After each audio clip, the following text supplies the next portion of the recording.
ਲੋ ਜੀ, ਪੰਜਾਬੀ ਬ੍ਰਾਂਚ 'ਚ ਜੀ ਆਇਆਂ ਨੂੰ। ਜਿੱਥੇ ਹਾਜ਼ਰ ਰਹੋ ਵਾਜ਼ੇ ਰਹੋ। ਤੇ ਕੱਲ੍ਹ ਅਸੀਂ ਗੱਲ ਕਰ ਰਹੇ ਸਾਂ ਕਫਾਇਤਸ਼ਾਰੀ ਦੀ ਹਕੂਮਤ ਕਰ ਕੀ ਰਹੀ ਹੈ, ਅਤੇ ਅਸੀਂ ਇਹ ਗੱਲ ਕਰ ਰਹੇ ਸਾਂ ਕਿ ਜਦੋਂ ਤੱਕ ਅਕਾਊਂਟੇਬਿਲਿਟੀ ਨਹੀਂ ਹੋਏਗੀ, ਟਰਾਂਸਪੇਰੈਂਸੀ ਨਹੀਂ ਹੋਏਗੀ, ਕੁਝ ਪ੍ਰੈਸ਼ਰ ਨਹੀਂ ਹੋਏਗਾ, ਤੇ ਹਕੂਮਤਾਂ ਨੇ ਤੇ ਅਸ਼ਰਾਫੀਆ ਨੇ ਤੇ ਆਪਣੇ ਅਲੱਲੇ ਤਲੱਲੇ ਰੱਖਣੇ ਨੇ ਜਾਰੀ।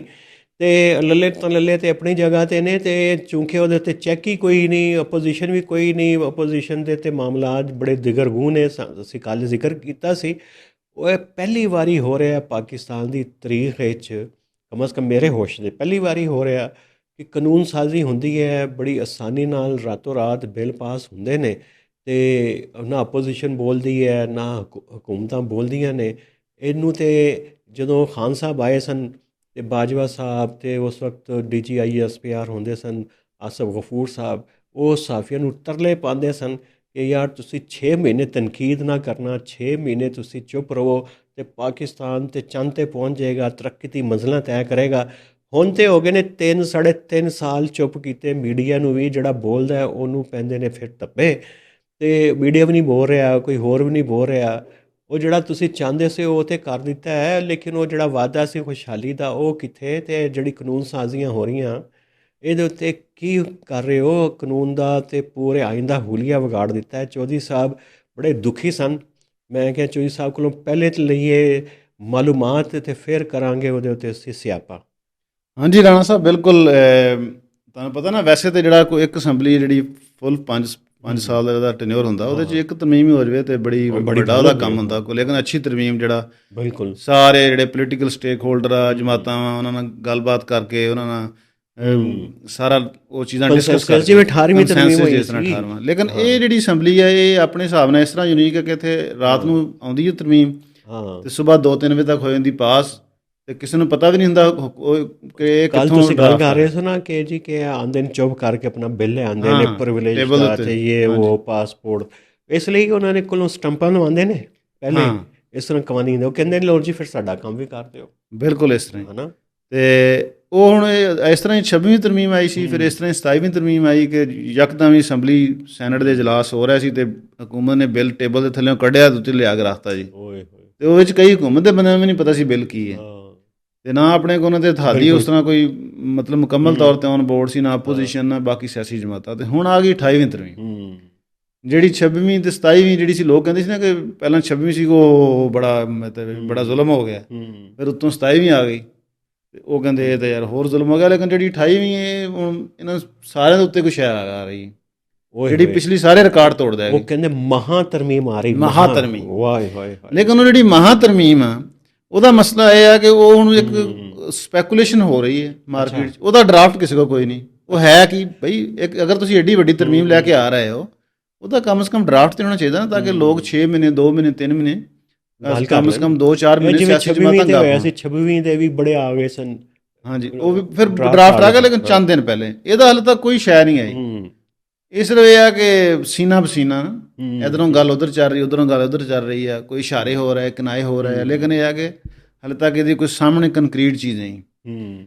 ਪਰਸੋਂ ਬਿਲਾਵਲ ਭੁੱਟੋ ਜ਼ਰਦਾਰੀ ਸਾਹਿਬ ਨੇ ਵੀ ਜਦੋਂ ਆਪਣੀ ਪਾਰਲੀਮਾਨੀ ਪਾਰਟੀ ਨਾਲ ਖਿਤਾਬ ਕਰਨ ਤੋਂ ਬਾਅਦ ਅਸੈਂਬਲੀ 'ਚ ਕਿਹਾ ਜੀ ਕਿ ਮੇਰੇ ਨਾਲ ਹਾਲੇ ਤੱਕ ਤਾਂ ਗੌਰਮੈਂਟ ਨੇ ਕੋਈ ਸ਼ੇਅਰ ਨਹੀਂ ਕੀਤੀ।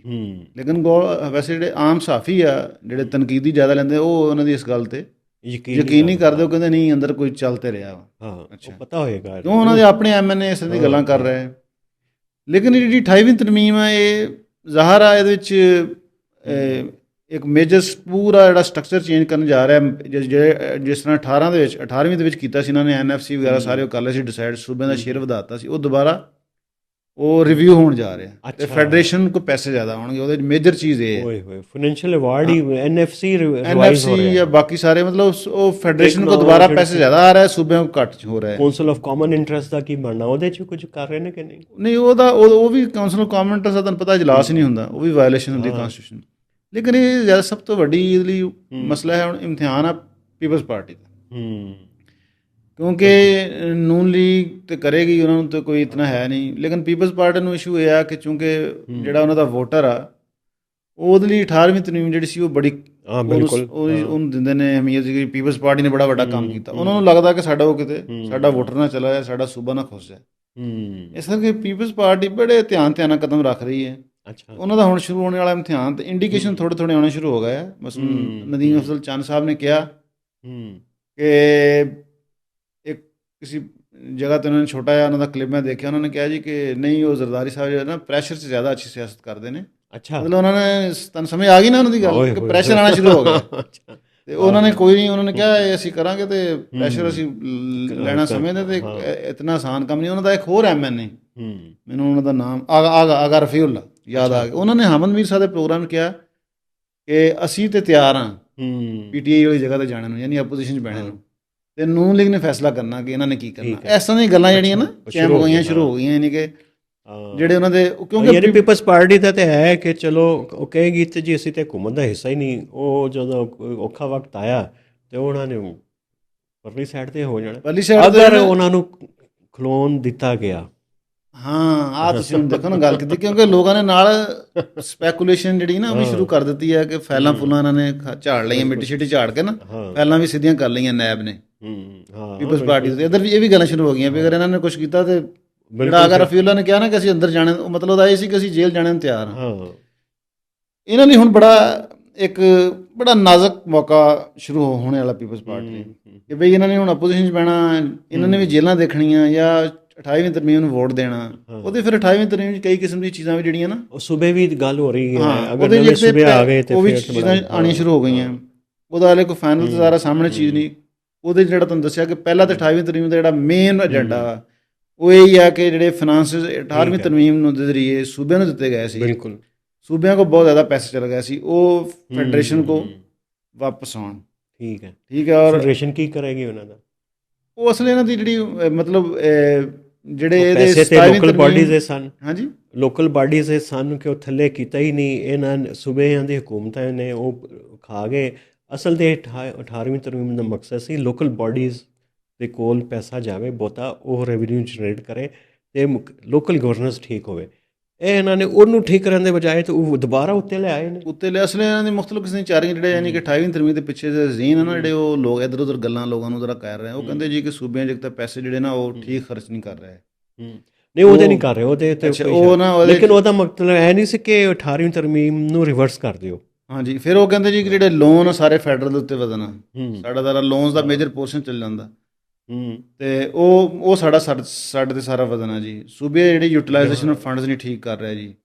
ਉਹ ਇਸ ਤਰ੍ਹਾਂ ਦੀ ਉਹਨਾਂ ਦੀ ਹੈ, ਉਹ ਮੁਖਤਲਿਫ ਕਿਸਮ ਦੇ ਫਾਰਮੂਲੇ ਚੱਲ ਰਹੇ ਨੇ। ਇੱਕ ਇਹ ਆ ਕਿ ਜਿਸ ਤਰ੍ਹਾਂ ਇਹਨਾਂ ਨੇ, ਤੁਹਾਨੂੰ ਪਤਾ ਨਾ, ਇਹ ਪਹਿਲਾਂ ਇੱਕ ਪੈਟਰੋਲੀਅਮ ਦੇ ਟੈਕਸ ਸੀਗਾ ਜਿਹੜੇ ਉਹ ਸੂਬਿਆਂ ਨੂੰ ਸ਼ੇਅਰ ਜਾਂਦਾ ਸੀ। ਇਹਨਾਂ ਨੇ ਉਹ ਤਾਂ ਕਿ ਸੂਬਿਆਂ ਨੂੰ ਜਾਵੇ, ਉਹ ਉਹਨਾਂ ਨੇ ਪੈਟਰੋਲੀਅਮ ਲੇਵੀ ਲਾਤੀ, ਉਹ ਲੇਵੀ ਸੂਬਿਆਂ ਨੂੰ ਨਹੀਂ ਜਾਂਦੀ। ਮੈਂ ਇੱਕ ਬਰੀਫਿੰਗ ਅਟੈਂਡ ਕੀਤੀ ਹੋਈ, ਉਹਦੇ 'ਚ ਉਹਨਾਂ ਨੇ ਬ੍ਰੇਕ ਡਾਊਨ ਦੱਸਿਆ ਕਿ ਜੀ ਇਹ ਕਿੰਨੇ ਪੈਸੇ ਆਉਂਦੇ ਨੇ। ਨਹੀਂ ਨਾ ਕਰੋ ਇੱਥੇ ਸਭ ਹੈ।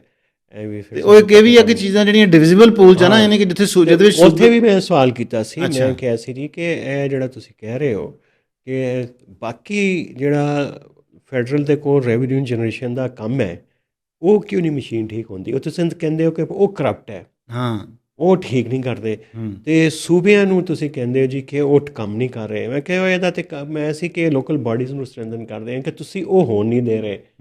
ਅਸਲ ਵਿੱਚ ਚੋਈ ਸਾਹਿਬ ਥੋੜ੍ਹੀ ਜਿਹੀ ਬਸ ਇਸ਼ਾਰਿਆਂ 'ਚ ਗੱਲ ਕਰ ਦੇਵਾਂ, ਇੱਕ ਨਵੀਂ ਆਲਟਰਨੇਟਿਵ ਗਵਰਨੈਂਸ ਦਾ ਮਾਡਲ ਆਉਣਾ ਸ਼ੁਰੂ ਹੋ ਗਿਆ। ਅੱਛਾ ਰਾਣਾ ਸਾਹਿਬ, ਬੜੀ ਵੱਡੀ ਖਬਰ ਦੇਗਾ। ਉਹ ਖਬਰ ਹੈ, ਉਹਦੇ 'ਚ ਹੋਣਾ ਹੈ ਕਿ ਇਸ ਤਰਮੀਮ ਤੋਂ ਬਾਅਦ ਵੀ ਇੱਕ ਹੋਰ ਅੱਧੀ ਤਰਮੀਮ ਆਉਣੀ, 29ਵੀਂ ਵੀ ਆਉਣੀ। ਲੇਕਿਨ ਬਹੁਤ ਸਾਰੇ ਕੰਮ ਹੋਣੇ ਨੇ ਇਨਫੋਰਮ। ਉਹਦੇ 'ਚ ਸਿਕਿਉਰਿਟੀ ਸੈਕਟਰ ਦੀ ਰਿਫਾਰਮ ਹੋ ਰਹੀ। ਅੱਛਾ, ਹਾਂ, ਉਹਦੇ 'ਚ ਕੋਆਰਡੀਨੇਸ਼ਨ ਜਿਹੜੀ ਹੈ ਨਾ ਗ੍ਰੈਜੂਅਲੀ ਉਹ ਫੌਜ ਦੇ ਅਤੇ FC ਕੋਲ, ਜਿੱਥੇ FC ਮਜ਼ਬੂਤ ਹੈ ਉਹਦੇ ਕੋਲ ਚਲੀ ਜਾਏਗੀ, ਜਿੱਥੇ ਬਾਕੀ ਅਦਾਰੇ ਮਜ਼ਬੂਤ ਨੇ ਉੱਥੇ ਜਨਾਬ ਕੋਈ ਮੇਜਰ ਜਨਰਲ, ਕੋਈ ਬ੍ਰਿਗੇਡੀਅਰ ਬੈਠੇਗਾ, ਉਹ ਕਰੇਗਾ ਮੋਨੀਟਰਿੰਗ। ਇਹ ਫਾਰਮੂਲਾ ਸੀ ਜਨਰਲ ਮੁਸ਼ੱਰਫ ਦਾ ਜਦੋਂ ਆਇਆ ਸੀ ਨਾ 17। ਹਾਂ ਬਿਲਕੁਲ ਐਂਟੀ ਕਰਪਸ਼ਨ ਤੇ ਸਾਰੀ ਮੋਨੀਟਰਿੰਗ ਡਿਸਟ੍ਰਿਕਟ ਲੈਵਲ ਤੇ ਬੰਦੇ ਸੀ। ਮੋਨੀਟਰਿੰਗ ਨੂੰ ਇਹ ਕਰ ਰਹੇ ਨੇ ਸਟਰਕਚਰਡ। ਉਹਦੇ 'ਚ ਕੁਝ ਸੂਬੇ ਬਣਾਉਣ ਦੇ ਪਿੱਛੇ ਮਕਸਦ ਹੈ ਕਿ ਛੋਟੇ ਯੂਨਿਟ ਹੋਣਗੇ, ਉਹਨਾਂ 'ਚ ਮੋਨੀਟਰਿੰਗ ਸਿਸਟਮ ਇਵੋਲਵ ਕਰਨਾ ਬਣਾਉਣਾ ਹੋ ਜਾਏਗਾ ਆਸਾਨ। ਕੋਆਰਡੀਨੇਸ਼ਨ ਕਮੇਟੀਆਂ ਬਲੋਚਿਸਤਾਨ ਬਣ ਗਈਆਂ। ਅੱਛਾ, ਹਾਂ, ਦੇਖੋ ਉੱਥੇ FC ਐਪੈਕਸ ਕਮੇਟੀਆਂ ਵੀ ਸੀ ਨਾ ਪਹਿਲਾਂ। ਨਹੀਂ, ਉਹ ਤਾਂ ਸਿਕਿਉਰਿਟੀ ਵਾਲੀਆਂ ਨੇ ਨਾ। ਇਹ ਕੋਆਰਡੀਨੇਸ਼ਨ ਕਮੇਟੀ ਦਾ ਮੈਂ ਤੁਹਾਨੂੰ ਮਕਸਦ ਦੱਸਦਾ, ਯਾਨੀ ਕਿ ਐਡਮਿਨਿਸਟ੍ਰੇਸ਼ਨ ਦੇ ਵਿੱਚ ਵੀ ਇਹਨਾਂ ਦਾ ਇਨਵੋਲਵਮੈਂਟ ਹੋਏਗੀ। ਇਹ ਜਿਹੜਾ ਨਾ FC ਸਾਊਥ, FC ਨਾਰਥ ਤੇ ਹੁਣ FC ਹੋ ਗਈ ਵੈਸਟ, ਹੈ ਨਾ, 3 ਹੋ ਗਈਆਂ। ਹੁਣ ਜਿਹੜੀ FC ਦੇ ਅੰਡਰ ਜਿਹੜੇ ਜ਼ਿਲ੍ਹੇ ਆਉਂਦੇ ਨੇ, ਉਸ FC ਦੀ ਬਿਊਰੋਕ੍ਰੇਸੀ ਉਸ ਦੇ DG ਦੀ ਮਰਜ਼ੀ ਨਾਲ ਆਏਗੀ, ਕਿਉਂਕਿ ਉਹ ਕਹਿੰਦੇ ਨੇ ਕਿ ਇੱਥੇ ਕਰਪਸ਼ਨ ਹੁੰਦੀ ਹੈ, ਅਸੀਂ ਕਰਪਸ਼ਨ ਰੋਕਣੀ ਹੈ, ਅਤੇ ਉਸ ਤੋਂ ਬਗੈਰ ਨਾ ਟਰਾਂਸਫਰ ਹੋਏਗੀ ਨਾ ਪੋਸਟਿੰਗ ਹੋਏਗੀ। ਫਿਰ ਇਹ ਕਿ ਉਹਨਾਂ ਨੇ ਹਾਜ਼ਰੀ ਸਿਸਟਮ ਬਣਾ ਦਿੱਤਾ MPA MNA ਵਾਸਤੇ, ਡਿਵੈਲਪਮੈਂਟ ਫੰਡ ਖਰਚ ਕਰਨਗੇ ਜੀ MPA MNA, ਅਤੇ ਉਹ ਉਹਨਾਂ ਦਾ ਹੋਏਗਾ ਅਕਾਊਂਟ, ਉਹਨਾਂ 'ਤੇ ਰੱਖੀ ਜਾਏਗੀ ਨਜ਼ਰ। ਉਹ ਸ਼ੁਰੂ ਹੋ ਗਿਆ ਕੰਮ। ਫਿਰ ਹੁਣ ਹਾਜ਼ਰੀ ਸਿਸਟਮ ਸ਼ੁਰੂ ਹੋਇਆ।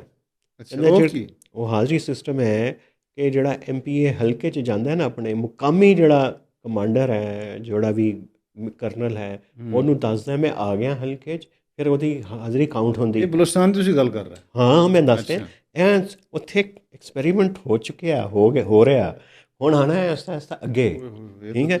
ਉਹਦੇ 'ਚ ਫਿਰ ਉਹਨਾਂ ਦੇ ਮਾਰਕ ਇੱਕ ਬਰੀਫਿੰਗ ਵਿੱਚ ਦੱਸਿਆ ਗਿਆ ਕਿ ਜੀ ਇਸ MPA ਦੀ ਸਭ ਤੋਂ ਘੱਟ ਸੀ, ਉਹ ਅਸਦ ਬਲੋਚ ਦੀ ਪੰਜਗੂਰ ਵਾਲੇ ਦੀ ਸਭ ਤੋਂ ਘੱਟ ਸੀ। ਉਹ ਕੋਈ 3 ਵਾਰੀ ਗਿਆ ਜਦੋਂ ਦਾ ਮੁੰਤਖਬ ਹੋਇਆ ਹਲਕੇ 'ਚ। ਮਾਲਿਕ ਸਾਹਿਬ ਦੀ ਸਭ ਤੋਂ ਜ਼ਿਆਦਾ ਸੀ ਅਤੇ ਮੌਲਵੀ ਹਦਾਇਤੁਰ ਰਹਿਮਾਨ ਦੀ ਸਭ ਤੋਂ ਜ਼ਿਆਦਾ ਸੀ। ਫਿਰ ਇਹ ਹੋਇਆ ਕਿ ਇਹਨਾਂ ਨੂੰ ਅਸੀਂ ਸਕੀਮਾਂ ਕਿੰਨੀਆਂ ਦਿੱਤੀਆਂ। ਇਸ ਨੂੰ ਦਿੱਤੀ ਸੀ ਸਾਰਿਆਂ ਨੂੰ, ਕਿਸੇ ਨੂੰ 12, ਕਿਸੇ ਨੂੰ 14। ਡਾਕਟਰ ਮਾਲਿਕ ਦਾ ਸਭ ਤੋਂ ਅੱਛਾ ਸੀ। ਯਾਨੀ ਲੋਕੇਸ਼ਨ ਸ਼ੇਅਰ ਪ੍ਰੋਗਰਾਮ ਹੈ। ਹਾਂ, ਉਹ ਸਾਰਾ ਜਾਵੇਦ ਆਪਣੀ ਲੋਕੇਸ਼ਨ ਸ਼ੇਅਰ ਕਰੇ, ਲੋਕੇਸ਼ਨ ਵੀ ਸ਼ੇਅਰ ਕਰੇਗਾ, ਅਤੇ ਜਿਹੜੇ ਫੰਡ ਮਿਲਣਗੇ ਉਹਦੀ ਵੀ ਮੋਨੀਟਰਿੰਗ, ਅਤੇ ਠੇਕੇਦਾਰ ਉਹਨਾਂ ਦੀ ਮਰਜ਼ੀ ਦਾ ਹੈ।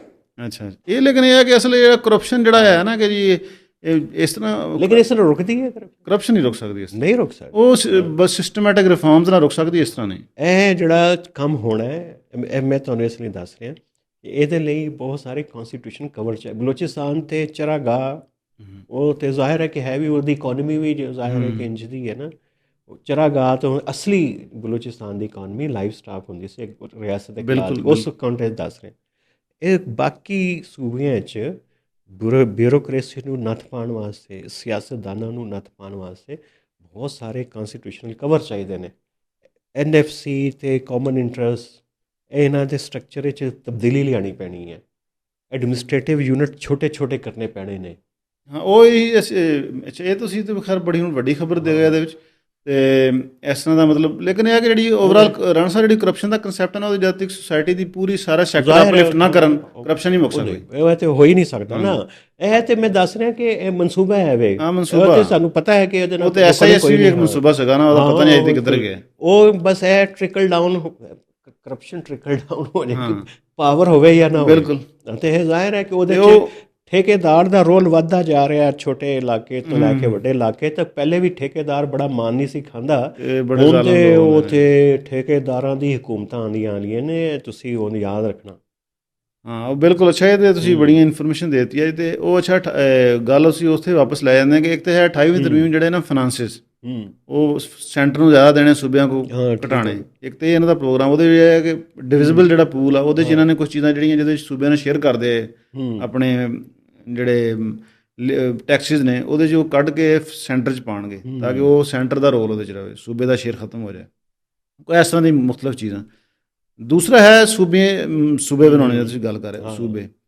ਉਹਦਾ ਹੁਣ ਕੀ ਹੈ, ਉਹਦੇ 'ਚ ਮਤਲਬ 2 ਕਿਸਮ ਦੀ ਪ੍ਰਪੋਜ਼ਲ ਚੱਲ ਰਹੀਆਂ ਕਿ ਇੱਕ ਇਹ ਹੈ ਕਿ ਸੂਬੇ ਇੰਡੀਪੈਂਡੈਂਟ ਜ਼ਿਆਦਾ ਹੋਣ, ਇੱਕ ਇਹ ਹੈ ਕਿ ਸੂਬਿਆਂ ਦੇ ਅੰਦਰ ਐਡਮਿਨਿਸਟ੍ਰੇਟਿਵ ਯੂਨਿਟ, ਉਹੀ ਜਿੱਦਾਂ ਪੰਜਾਬ ਦੇ ਵਿੱਚ ਨਹੀਂ ਕਰ ਦਿੱਤੇ ਸੀ, ਉਹ ਵੀ ਬਲੋਚਿਸਤਾਨ ਵਿੱਚ ਨਵੇਂ ਡਿਵੀਜ਼ਨ ਬਣ ਗਏ। ਅੱਛਾ, ਜਿਵੇਂ FC ਨਹੀਂ ਬਣੀ, ਸੂਬਾ ਉਹੀ ਰਹੇਗਾ। ਕੋਹੇ ਸੁਲੇਮਾਨ, ਉਹ ਬੁਗਟੀ ਨੇ ਆਪਣੇ ਇਲਾਕੇ 'ਚ ਉੱਥੇ ਆਪਣਾ ਬਣਾ ਲਿਆ, ਅਤੇ 3 ਨਵੇਂ ਬਣ ਗਏ ਨੇ। ਅਤੇ ਡਿਬੇਟ ਇਹ ਹੋ ਰਹੀ ਕਿ ਇਹ ਤੁਸੀਂ ਸੂਬਿਆਂ ਨੂੰ ਇੰਝ ਡਿਵੀਜ਼ਨ ਬਣਾ ਲਓ ਸੂਬਿਆਂ ਦੇ ਅੰਦਰ, ਅਤੇ ਉਹਦੇ 'ਚ ਹੋ ਜਾਏਗਾ। ਲੇਕਿਨ ਉਹ ਪ੍ਰੋਬਲਮ ਚੌਧਰੀ ਸਾਹਿਬ ਐਵੇਂ ਕਿ ਡਿਵੀਜ਼ਨ ਅਤੇ ਨਵੇਂ ਐਡਮਿਨਿਸਟ੍ਰੇਟਿਵ ਛੋਟੇ ਕਰਨ ਨਾਲ ਨਾ, ਉਹ ਜਿਹੜਾ ਪੂਰਾ ਡਿਜ਼ਾਇਨ ਹੈ ਨਾ, ਕਿ ਇੰਟਰਨਲ ਸਿਕਿਉਰਿਟੀ ਦਾ ਨਾਲ ਲਿੰਕ ਕਰਕੇ, ਗਵਰਨੈਂਸ ਨੂੰ ਲਿੰਕ ਕਰਕੇ, ਸਿਕਿਉਰਿਟੀ ਅਤੇ ਪੂਰਾ ਪੈਰਾਫਿਨਗਲੀਆ ਬਣਾਉਣਾ, ਕੋਆਰਡੀਨੇਸ਼ਨ ਬਣਾਉਣੀ, ਉਹਦੇ 'ਚ ਪ੍ਰੋਬਲਮ ਆ ਜਾਣਾ ਡਿਸਟ੍ਰਿਕਟ ਲੈਵਲ ਦੇ ਉੱਤੇ। ਉਹ ਹੋ ਸਕਦੀ ਸੂਬੇ ਦੇ ਲੈਵਲ ਦੇ ਉੱਤੇ ਸਟਰਕਚਰ ਬਣ ਸਕਦੇ ਨੇ ਅੱਛੇ। ਉਹ ਇਹਨਾਂ ਦਾ ਇਰਾਦਾ ਹੈ ਵੇ ਕਿ ਬਣਾਉਣਗੇ ਨਿਜ਼ਾਮੀ ਬੇਸਿਸ ਦੇ ਉੱਤੇ, ਮੈਂ ਸਮਝ ਗਿਆ, ਉਹ ਐਥਨਿਕ ਬੇਸਿਸ 'ਤੇ ਨਹੀਂ। ਲੇਕਿਨ ਉਹਦੇ ਨਾਲ ਟ੍ਰਿਗਰ ਹੋਏਗੀ ਐਥਨਿਕ ਜਿਹੜੀ ਹੈ ਨਾ। ਮੈਂ ਸਮਝ ਗਿਆ। ਤੁਹਾਨੂੰ ਯਾਦ ਆ ਕਿ PTI ਨੇ ਨੋਟੀਫਿਕੇਸ਼ਨ ਕੀਤਾ ਸੀ ਸਾਊਥ ਪੰਜਾਬ ਦਾ, ਉਹ ਅੱਜ ਤੱਕ ਨਜ਼ਰ ਆਇਆ ਤੁਹਾਨੂੰ ਮੁੜ ਕੇ ਉਸ ਤੋਂ ਬਾਅਦ? ਬਿਲਕੁਲ ਨਹੀਂ ਆਇਆ। ਉਹ ਮਤਲਬ ਕੋਈ ਪ੍ਰੈਕਟੀਕਲ ਆਈਡੀਆ ਨਹੀਂ ਹੈ। ਨਹੀਂ ਹੈ। ਅੱਛਾ, ਇਸ 'ਤੇ ਸ਼ਾਇਦ ਪੀਪਲਸ ਪਾਰਟੀ ਮੰਨ ਵੀ ਜਾਵੇ। ਕਿਉਂਕਿ ਉਹਨਾਂ ਨੇ ਸੂਬੇ ਸਿੰਧ ਨੂੰ ਤਕਸੀਮ ਕਰਨ ਤੇ ਨਹੀਂ ਮੰਨਣਾ, ਲੇਕਿਨ ਐਡਮਿਨਿਸਟ੍ਰੇਟਿਵ ਯੂਨਿਟ ਤੇ ਐਸਾ ਕਰਕੇ ਨਾ ਇੱਕ ਹੈ ਇਹਨਾਂ ਨੂੰ ਕਿ ਥੋੜਾ ਜਿਹਾ ਲੋਲੀਪੌਪ ਕੇ ਇਹ ਤੇ ਸ਼ਾਇਦ ਮੰਨ ਜਾਏਗਾ 28ਵੀਂ ਤਰਮੀਮ, ਕਿਉਂਕਿ ਜ਼ਰਾ ਪੀਪਲਸ ਪਾਰਟੀ ਨੇ ਵੀ ਕੋਈ ਨਾ ਕੋਈ ਰਸਤਾ ਤਾਂ ਕੱਢਣਾ ਨਾ।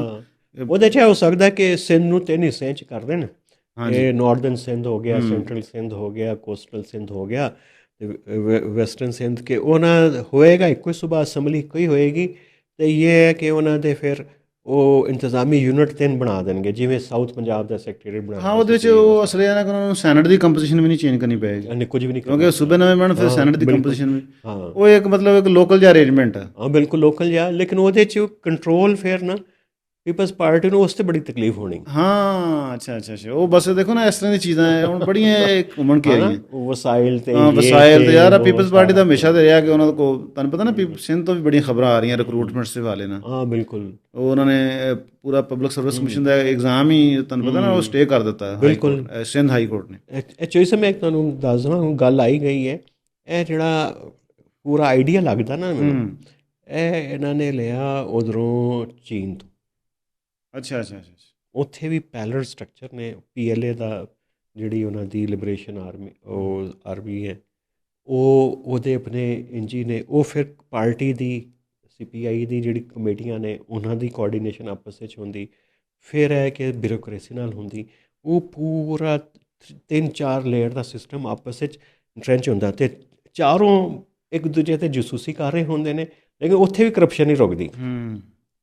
ਤੇ ਰਾਣਾ ਸਾਹਿਬ ਬੜਾ ਇੰਟਰਸਟਿੰਗ, ਤੇ ਇਹ 28ਵੀਂ ਤਰਮੀਮ 'ਚ 2 ਪ੍ਰਪੋਜ਼ਲਾਂ ਹੋਰ ਵੀ ਨੇ, ਉਹ ਬੜੀਆਂ ਉਹ ਕੀ ਨੇ, ਉਹ ਤੁਸੀਂ ਉਹਨਾਂ ਦੇ ਦੋਨਾਂ ਤੇ ਦੱਸੋਗੇ। ਅੱਛਾ, ਉਹ ਜਿਹੜੀ ਸਪੈਕੂਲੇਸ਼ਨ ਹੀ ਚੱਲ ਰਹੀ ਉਹ ਇਹ ਆ ਕਿ ਪ੍ਰਾਈਮ ਮਿਨਿਸਟਰ ਦੀ ਏਜ ਤੇ ਵੀ 75 ਸਾਲ ਕਹਿੰਦੇ ਜੀ ਕਿਉਂ ਕੈਪ ਕਰ ਦਿਓ, ਉਹ ਕਹਿੰਦੇ ਜੀ ਕਿ ਇਮਰਾਨ ਖਾਨ ਦਾ ਰਸਤਾ ਰੁਕ ਜਾਏਗਾ। ਅੱਛਾ, ਤੇ ਸ਼ਹਿਬਾਜ਼ ਸ਼ਰੀਫ ਵੀ ਤੇ ਹੋਣ ਵਾਲਾ ਨਹੀਂ 75 ਨਹੀਂ ਹੈ, ਮੀਆਂ ਸਾਹਿਬ ਕ੍ਰਾਸ ਕਰ ਜਾਣਗੇ ਉਹਨੂੰ, ਲੇਕਿਨ ਸ਼ਹਿਬਾਜ਼ ਸਾਹਿਬ ਮੇਰੇ ਪਿੱਛੇ ਨੇ ਹਲੇ। ਹਾਂ 1-2 ਸਾਲ ਰਹਿਣਗੇ ਉਹਨਾਂ ਦੇ। ਹਾਂ 1-2 ਸਾਲ, ਇਹ ਵੀ ਇੱਕ ਹੈ ਪ੍ਰਪੋਜ਼ਲ ਕਿ ਇਸ ਤਰ੍ਹਾਂ ਦਾ ਕੋਈ, ਇਸ ਤਰ੍ਹਾਂ ਦੇ ਚੀਜ਼ ਪਹਿਲੀ ਵਾਰੀ ਥੋੜੀ ਆਇਆ, ਇਹਦੇ ਤੇ ਪਹਿਲੇ ਵੀ ਨਹੀਂ ਕਰਦੇ ਰਹੇ। ਅੱਛਾ, ਲੇਕਿਨ ਇੱਕ ਹੋਰ ਪਹਿਲੇ ਵੀ ਕਰਦੇ ਰਹੇ, ਇੱਕ ਹੋਰ ਵੀ ਹੈ ਜਿਹੜੀ ਉਹ ਇਹ ਆ ਕਿ ਇਹਨਾਂ ਅਸੈਂਬਲੀਆਂ ਦਾ ਟੈਨਿਓਰ ਵੀ ਵਧਾ ਦਿੱਤਾ ਜਾਵੇ। 20 ਸਾਲ ਕਰ ਦੇਣ, ਨਹੀਂ 20 ਸਾਲ ਤਾਂ ਨਹੀਂ, ਲੇਕਿਨ ਇਹ ਕਿਉਂਕਿ ਇਸ ਰਜੀਮ ਨੂੰ ਲੱਗਦਾ ਕਿ ਜਿਹੜਾ ਹੁਣ ਇਲੈਕਸ਼ਨ ਹੈ ਨਾ ਉਹ ਇੱਕ ਐਵੇਂ ਐਕਟੀਵਿਟੀ ਹੈ। ਬਿਲਕੁਲ, ਤੇ ਉਹ ਜਿਹੜੇ ਨਵਾਂ ਮਾਡਲ ਤੁਹਾਨੂੰ ਦੱਸਣਾ ਚਾਹੁੰਦੀ ਸੀ, ਉਹਦੇ 'ਚ ਇਲੈਕਸ਼ਨ ਦੀ ਗੁੰਜਾਇਸ਼ ਬਣਦੀ ਹੈ ਕਿ ਨਹੀਂ? ਇਲੈਕਸ਼ਨ ਦੀ ਗੁੰਜਾਇਸ਼ ਵਿੱਚ ਕੁਝ ਨਹੀਂ, ਇਸ ਕਰਕੇ ਇਹ ਵੀ ਹੋ ਸਕਦਾ ਕਿ 2-3 ਸਾਲ ਇਸ ਅਸੈਂਬਲੀ ਦਾ ਤੇ ਦੇਖੋ ਹੁਣ ਇਹਨਾਂ ਨੇ ਇਲੈਕਸ਼ਨ ਲੜਨਾ, ਇਹਨਾਂ ਨੇ ਜਿੱਤਣਾ, ਤੇ ਉਹ ਇਲੈਕਸ਼ਨ ਕਰਾਉਣ ਦੀ ਕੀ ਲੋੜ ਹੈ? ਲੇਕਿਨ ਅਗਰ ਇਹਨਾਂ ਨੇ ਟੈਨਿਓਰ ਵਧਾਇਆ ਨਾ, ਉਹਦੇ ਲਈ ਇਹਨਾਂ ਨੂੰ ਸੂਬੇ ਤੇ ਨਵੇਂ ਵਧਾਉਣੇ ਪੈਣਗੇ। ਉਹਦੀ ਵਜ੍ਹਾ ਹੈ ਕਿ ਸੂਬੇ ਬਣਾਉਣਗੇ ਤਾਂ ਫਿਰ ਇਹਨਾਂ ਨੂੰ ਇੱਕ ਜਵਾਬ ਮਿਲ ਜਾਏਗਾ ਕਿ ਸੂਬਿਆਂ ਤੋਂ ਬਾਅਦ ਹੁਣ ਸਾਰੀ ਜਿਹੜੀ ਕਨਸਟੀਟੂਐਂਸੀ ਹੈ ਡੀਲਿਮਿਟੇਸ਼ਨ ਨਵੀਂ ਕਰਨੀ ਹੈ, ਤੇ ਇਹ ਮਜ਼ੀਦ ਸਿਸਟਮ ਨੂੰ 2-3 ਸਾਲ ਹੋਰ ਚੱਲੇਗਾ। ਇਸ ਤਰ੍ਹਾਂ ਦਾ ਕਰ ਸਕਦੇ ਕੋਈ, ਇਸ ਤਰ੍ਹਾਂ ਦੇ ਕਈ ਕਿਸਮ ਦੇ ਫਾਰਮੂਲੇ ਨੇ ਬਾਹਰ। ਬਿਲਕੁਲ, ਇਹਨਾਂ ਦੀ ਖਿਚੜੀ ਪੱਕ ਰਹੀ ਨੇ, ਤੇ ਇਹ ਜਿਹੜੀ ਖਿਚੜੀ ਮੈਨੂੰ ਲੱਗਦਾ ਕਿ ਨਿਕਲੇਗੀ ਈਦ ਤੋਂ ਬਾਅਦ। ਅੱਛਾ, ਹਾਂ, ਇਹਦਾ ਕੋਈ ਜ਼ਿਆਦਾ ਦੂਰ ਨਹੀਂ ਹੈ। ਲੋ ਫਿਰ ਥੋੜਾ ਜਿਹਾ ਘਰਮਸ ਪਏਗਾ, ਤੇ TV ਸ਼ੋਜ਼ ਹੋਣਗੇ, ਤੇ ਬੜੇ ਵੀਲਾਗਰ ਜਿਹੜੇ ਨੇ ਨਾ ਤਬਸਰੇ ਕਰਨਗੇ, ਹੈ ਨਾ, ਤੇ ਜ਼ਰਾ ਥੋੜੀ ਰੌਣਕ ਮੇਲਾ ਤੇ ਲੱਗੇਗਾ ਚੋਈ ਸਾਹਿਬ। ਬਸ ਹੈ ਕਿ ਹੁਣ ਪਹਿਲੇ ਤੇ ਰੋਜ਼ ਮੇਲਾ ਲੱਗਿਆ ਰਹਿੰਦਾ ਸੀ, ਖਾਨ ਸਾਹਿਬ ਬਾਹਰ ਸਨ, ਹੈ ਨਾ, ਆਪੋਜੀਸ਼ਨ ਬਾਹਰ ਹੋਵੇ ਤੇ ਸਿਆਸੀ ਮੇਲਾ ਚੱਲਦਾ ਰਹਿੰਦਾ। ਹੁਣ ਤਾਂ ਮੇਲਾ ਵੀ ਨਹੀਂ ਚੱਲ ਰਿਹਾ। ਤੇ ਅਸੀਂ ਕੱਲ੍ਹ ਕੀਤੀ ਕਿਫਾਇਤਸ਼ਾਰੀ ਦੇ ਉੱਤੇ, ਹੁਣ ਜਦੋਂ ਇਸ ਤਰ੍ਹਾਂ ਦੀ ਖਬਰ, ਉਹ ਇੱਕ ਅੱਧੀ ਖਬਰ ਨਿਕਲ ਆਉਂਦੀ, ਆਵਾਮ ਦੇ ਇੰਟਰਸਟ ਦੀ ਗੱਲ ਕੋਈ ਨਹੀਂ ਹੁੰਦੀ। ਉਹ ਪਿੰਕੀ ਆ ਗਈ ਇੱਕ, ਉਹ ਡੀਲਰ, ਹਾਂ ਉਹ ਬੜਾ, ਉਹ ਫਿਰ ਉਹ ਇਸ ਤਰ੍ਹਾਂ ਦੀ ਖਬਰਾਂ ਉੱਤੇ ਆ ਜਾਂਦੀਆਂ। ਇਹ ਸਿਆਸਤ 'ਤੇ ਵੀ ਨਹੀਂ ਗੱਲ ਹੋ ਰਹੀ, ਨਾ ਕੋਈ ਗਵਰਨੈਂਸ 'ਤੇ ਹੋ ਰਹੀ। ਹੁਣ ਤਾਂ ਲੋਕਾਂ ਨੂੰ ਭੁੱਲ ਹੀ ਗਿਆ ਕਿ ਇਹ ਵੀ ਕੋਈ ਹੁੰਦਾ ਸੀ ਗਵਰਨੈਂਸ ਦਾ ਸਬਜੈਕਟ ਵੀ, ਬਸ ਪਾਰਟੀਆਂ 'ਤੇ ਲੱਗੇ ਰਹਿੰਦੇ ਨੇ। ਬਿਲਕੁਲ ਇਸ ਤਰ੍ਹਾਂ ਹੀ ਆ। ਤੇ ਮੇਰੇ ਖਿਆਲ ਅਗਲੇ ਜਿਹੜੇ ਵੀਲੌਗ 'ਚ ਆਪਣਾ ਕੋਈ ਪੰਜਾਬ ਦੀ ਗੱਲ ਕਰੀਏ। ਇੱਕ ਗੱਲ ਸੀ ਮੈਨੂੰ ਭੁੱਲ ਗਈ ਸੀ, ਚਲੋ ਫਿਰ ਯਾਦ ਆ ਜਾਏਗੀ। ਚੋਈ ਸਾਹਿਬ ਬ੍ਰੰਚ ਹੁੰਦਾ ਹੈ, ਅਤੇ ਅਸੀਂ ਨਾਸ਼ਤਾ ਵੀ ਨਹੀਂ ਕੀਤਾ ਹੁੰਦਾ, ਐਤਵਾਰ ਵਾਲਾ ਦਿਨ ਹੈ, ਅਤੇ ਗਰਮੀ ਵੀ ਬਹੁਤ ਹੈ, ਤਾਂ ਲੱਸੀ ਲੁੱਸੀ ਪੀਏ। ਅਤੇ ਚੂੰਕਿ ਕਿਫਾਇਤਸ਼ਾਰੀ ਚੱਲ ਰਹੀ ਹੈ, ਚੋਈ ਸਾਹਿਬ ਮੱਖਣ ਸ਼ੱਕਣ ਤਾਂ ਨਹੀਂ ਪਾਵਾਂਗੇ, ਲੂਣ ਛੂਣ ਪਾ ਕੇ, ਅਤੇ ਬਸ ਐਵੇਂ ਸੁੱਕੀ ਰੋਟੀ ਨਾਲ ਹੀ ਅੱਜ ਕਰਾਂਗੇ ਜੀ ਬ੍ਰੰਚ। ਤੁਹਾਡੇ ਕੋਲ ਮਯਸਰ ਹੈ ਚੰਗੀ ਰੋਟੀ, ਅਤੇ ਤੁਸੀਂ ਚੰਗੀ ਖਾਓ, ਅਤੇ ਸਾਡੇ ਲਈ ਦੁਆ ਕਰਨਾ, ਸਾਨੂੰ ਵੀ ਹੋਵੇ ਮਯਸਰ। ਲਓ ਜੀ, ਰੱਬ ਲਓ ਜੀ ਅੱਲਾ।